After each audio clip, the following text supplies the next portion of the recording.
Hey, what's up guys? Kobe Cheese here, and I'm going to be bringing you another League of Legends champion guide. This time I'm going to be playing some Pantheon. Or, more like Mantheon. Yeah, let me show you Caitlyn as he just jumps on her face and stabs her with his spear. Ouch. Insta-gib. He is the master of anti-AD in the lane, and will shut down even OP champions such as the Pirate, forcing them to quiver in fear and hide in their base. Though little do they know, not even that will save them. Mantheon has decided that all kills belong to him, and he has no qualms about leaping out of nowhere and claiming what is rightfully his. For those summoners looking to master the art of war that is Pantheon, look no further, for you have found the last guide that you will ever need. Watch as I jump into the midst of battle, ready to take the enemy team on 1v4, but then I change my mind and say, what the hell, I want a double buff. So I'm gonna flash over the wall, take on the Master Yi, and claim what is rightfully mine. Yeah, get back here. What are you doing, Ashe? You're going down. Down goes Ashe. Jump on her face, kill her. Oh, damn, I lost my double buff.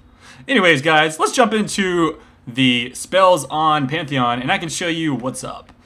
Mantheon's passive Aegis Protection allows him to stand toe-to-toe with enemies even when the fight seems lost. Every 4 attacks, you will actually create a shield around you that will block another enemy's physical damage attack. So watch as I take this blue buff and then leap over the wall to kill the LeBlanc. Not able to take her out, but Kassadin does the job for me. I'm going to leap onto this Janna, try and destroy her. She flashes out, and a nice ultimate keeps her alive. And this pirate looks like he's going to destroy me now. Very good damage onto me, but with the help of my teammates and a lot of great CC, watch very closely as right when he's about to get the killing blow onto me, there's no way I can defend one more attack. My Aegis Protection, boom, blocks his pirate Q. Seeing this, I decide to turn around and take what's rightfully mine. This is the art of war, Pantheon style. Boom! 1 extra kill for Kobe Cheese. And no problem with a little help from the cow, he pushes Amumu out, another kill. So here we go, let's talk about Spear Shot. Spear Shot is one of the nicest abilities that Pantheon has. This is going to be the ability that you level up first. It has a 1.4 AD scaling ratio on your bonus AD. And here we go, I take out the other Pantheon to the lowest amount of HP that he's willing to stick around for. And he flashes out, but he comes back just in the nick of time and I flash in, throw my Q. The cool thing is that it'll actually crit when they are below 15% once you've taken 1 level into your Heartseeker Strike ability, which I'll talk about in a little bit. And just for a little bit of extra awesomeness, I stay around just a little too long after getting that kill, but I'm going to juke the Mumu's Bandage Toss, and that's not a problem. Mumu's going to come in and ult me, and this is not looking good for Pantheon, but this is no ordinary Pantheon. This is Mantheon. Watch as I juke back and forth, taking as little damage as possible, and I see on the minimap and juke once again, and no, Pantheon's going to try and mop me up. Not gonna happen because I juke right back to the bush, and I'm gonna take what's rightfully mine. Boom, there's a kill for Kobe Cheese. And in order to make sure that the enemy Pantheon doesn't get a kill on me, I just go ahead and go for the suicide, and in an artistic style, we both die in unison, but for me, nobody gets the kill. Anyways, his W, Aegis, 1 spell wonder, 1 skill point wonder, I should say. So take it at level 2 and don't max it out until it's the last spell that you can max. So anyways, I'm pushing my lane here, and seeing that there is a Mordekaiser mid, I know he's going to be pushing. I noticed that the HP of my ally was really low, so that's just a natural thing to do. So I come down to the middle lane, and he's in a bad position, pushed up in the lane. I throw out my spear, jump on him with my Aegis of Zeona, do my full combo, and boom, pick up another kill. Awesome job there. So another use of the W is to initiate good gank. So if you notice that the Fiddlesticks is waiting there to gank, so I'll throw out my spear, jump on him, use my combo, boom, throw down another spear, and here we go. Kill for our team, and that's good stuff.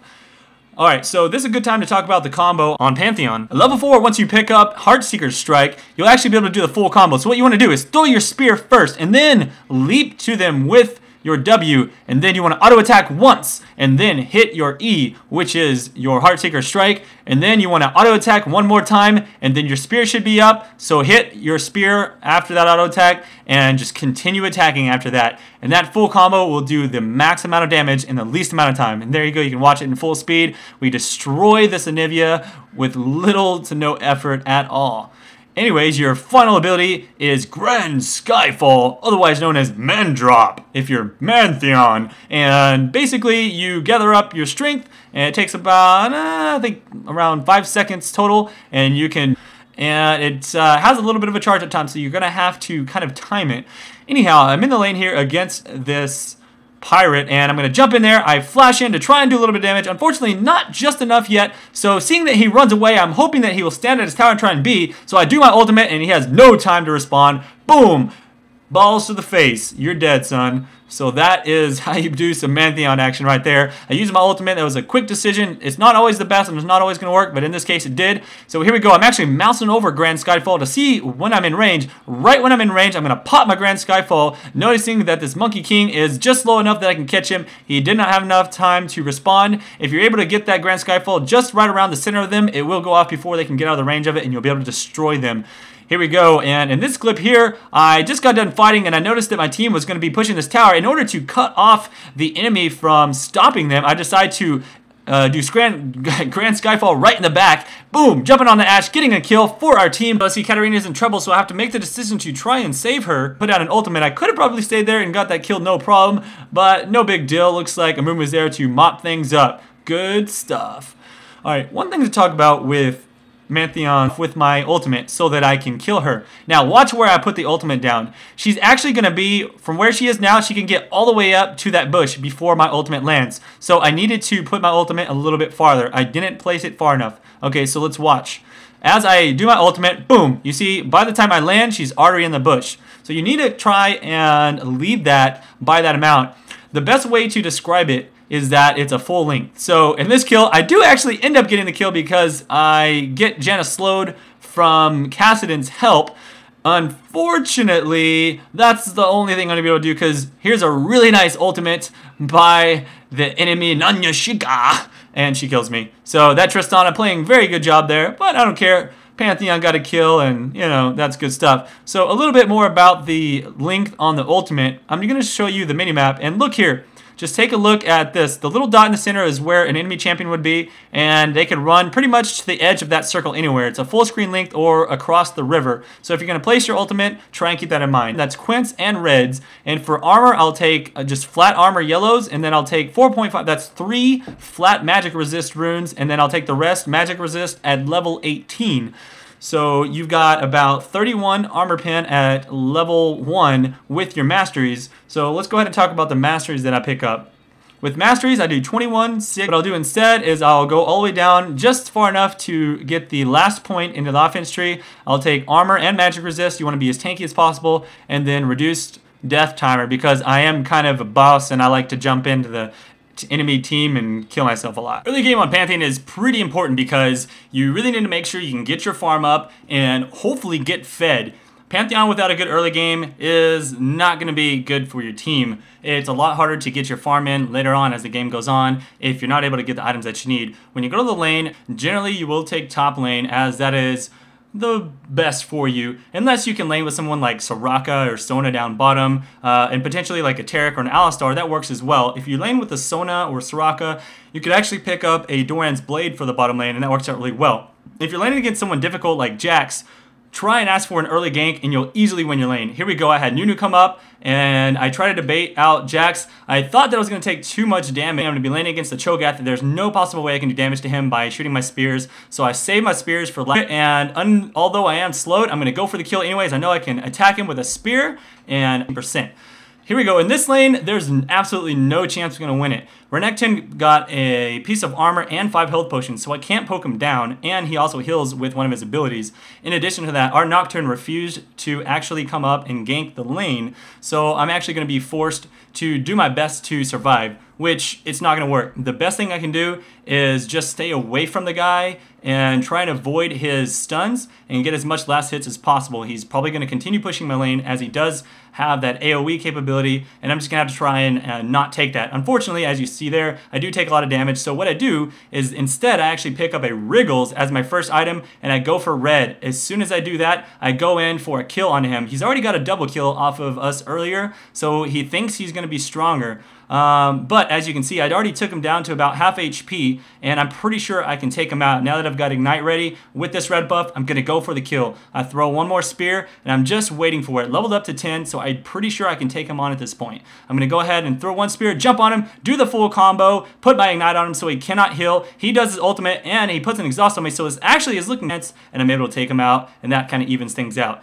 And then, of course, I'll go back to my regular build, which the regular build on Pantheon is you're gonna go for a Ghost Blade as soon as possible, and then you'll generally go for either Berserker Greaves, or if they have heavy CC and magic. And I've already got my Berserker Greaves and my Ghost Blade built up. There's no way this pirate can get away. He stayed in just a little too long. I was able to take out his tower and easily just jump to him. I didn't even have to pop flash for that. I noticed that my team is in a... We get pushed back a little bit, but I do still have my flash since I didn't have to bust it. I'm able to jump over and pop my Aegis of Zeona to catch up to their team. We pick up 2 extra kills, and that's going to help out quite a lot. Everybody gets away, no problem. All right, so after that, you're going to want to build into a Frozen Mallet. What I like to do is pick up the health item first and then go for the Phage, and that way you just have that extra survivability, because survivability is really important on him. So there we go. I was able to jump in, pick up a kill onto the Anivia who was trying to do Baron, and that's going to give me that double buff. As the game goes on later, you can go ahead and pick up an Atmas. The Atmas will help out greatly with your damage and help you out armor-wise. So since you're usually going to be jumping onto the carry, as you can see here, I always go for the squishy, like Ashe or something like that, and they're probably going to try and attack you back, so that extra armor really helps out. Now, you can't always do that. If you're going to be getting stunned a lot, or if you're going to get suppressed by Warwick and things like that, then you're going to have to probably skip your Atmas a Quicksilver Sash, and that'll help you with those really big stun heavy and magic damage heavy teams. So for instance, in this fight, there's a really fed Veigar, as I picked up my Quicksilver Sash, and now I'm going to be building into the Frozen Mallet, and it's already pretty late in the game to get away. Once I got stunned, I Quicksilver Sashed out, and I was able to pick up the kill, and we both get away safely. So as the game goes on, there's more luxury items you can get. You can either go for more damage items if there's more AD on the team, just pick up some armor, otherwise pick up more magic resist. It's all up to you at that point. Other than that, you gotta know that when you're playing Pantheon, you have to know when to be brave, when to be a man, and just the right time to engage. So overall, you're gonna be jumping in the back of the team fights anytime you can. Your ultimate can cause such chaos and destruction. It causes mass confusion, and a lot of times people even try and flash out of it and things like that. It does a lot of damage if you hit people near the center. 1,000 damage is nothing to be laughed at. Use it to jump in and do big damage in an AoE and jump onto the squishiest opponent. As Pantheon, you always want to keep your eye out for who is going to be the biggest threat to your attack. You have an immense amount of armor pen with the build that I use, so use it wisely and go for those people who don't build lots of armor, and just focus those down. Also, if you can also use your abilities to save your teammates. So let's say a squishy is focusing down one of your squishies, just jump on them and make them pay for it. Here we go. In this clip, I'm actually being for us, but man, I'm gonna wait. There's 3 targets here that I can go for, but boom, go for Ashe, and I instantly gib her, and at this point, there's no escape for me, and I'm gonna go ahead and ignite the Warwick, obviously HP at all, and all of the people that heal, if you're trying to kill people that sustain well in the lane, in the laning phase. So it's just a great spell to pick up, and obviously Flash is another one to pick up so that you can flash over walls and then stun people and just close that distance a lot better. I don't really like Ghost as much. I feel that Flash is a lot more useful. So here we go in this fight here, and Ashe Arrow slows us down a little bit, but I noticed the pirate sticks around a little too long. I stun him, he eats some oranges, so it's K. Not for long though, because my spear finds his throat and goes deep. And here we go, I'm going to take out the next person. Down goes Malzahar, and once again a team fight is won, and I'm left with a double buff. So just to recap on everything that I talked about in this video and what you need to remember. Early game, farm, farm, farm. Try your best to not be overly aggressive, but figure out your limits and know when you can get kills and get away with it. Also, be sure to always have good awareness of the map, especially once you hit level 6. If you're able to push your lane and then go gank another one, that's always a plus, but don't always use your ultimate to gank. If you can run up and just do your standard combo on somebody without having to waste your ultimate, that's even better. And here's another fight which is interesting to watch.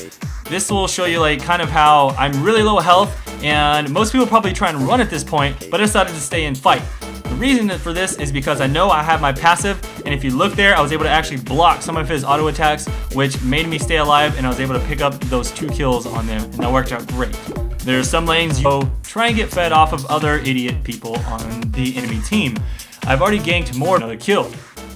So yeah, that's it. Lots of practice, get your last hitting down, and become a beast. And hopefully they don't nerf Pantheon, at least for a really long time, because I'm really enjoying him, and hopefully you guys do too.